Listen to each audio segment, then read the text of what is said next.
बात एक छोटे से कस्बे बिलासपुर की है। यहाँ की गलियों में हर सुबह एक सुरीली आवाज गूंजती थी, गरम समोसे लो, आलू वाले समोसे। यह आवाज थी रामू काका की, जो पिछले 25 सालों से अपने ठेले पर समोसे बेचते आ रहे थे। रामू काका की उम्र कोई 50 से 52 की रही होगी, पर उनके चेहरे पर उम्र से ज्यादा थकावट और जीवन के अनुभव की झलक दिखाई देती थी।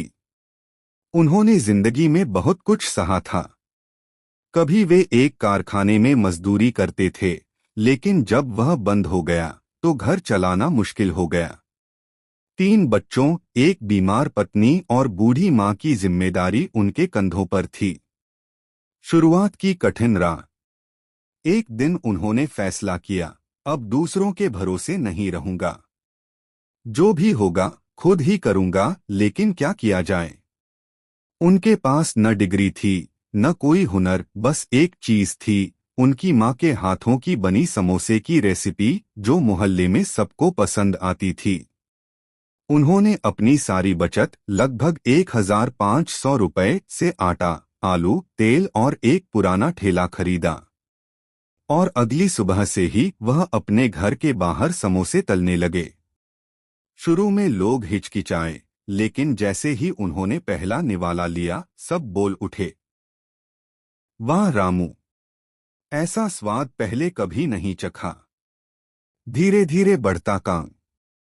रामू काका रोज सुबह 5 बजे उठते, आलू उबालते, मसाले तैयार करते, आटा गूंथते और 8 बजे तक ठेला लेकर सड़क पर आ जाते। उनके समोसे इतने खस्ता और स्वादिष्ट होते कि दोपहर से पहले ही बिक जाते। फिर चाहे बारिश हो, सर्दी हो या तेज गर्मी, रामू काका कभी नहीं चुके। समय के साथ उन्होंने समोसे के साथ हरी चटनी और मीठी इमली की चटनी भी देना शुरू किया। लोगों को उनका ठेला अब रामू समोसे वाला के नाम से पहचानने लगे। पर मुश्किलें कहाँ कम होती हैं। एक दिन नगर निगम वालों ने आकर उनका ठेला जब्त कर लिया।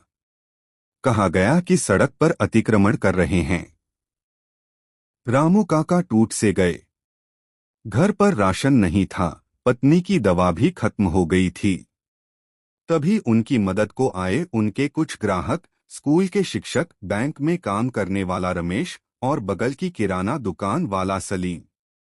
उन्होंने मिलकर रामू काका को ठेला छुड़ाने के लिए पैसे इकट्ठा किए और साथ में उन्हें एक छोटा सा दुकान किराए पर लेने में भी मदद की। नई दुकान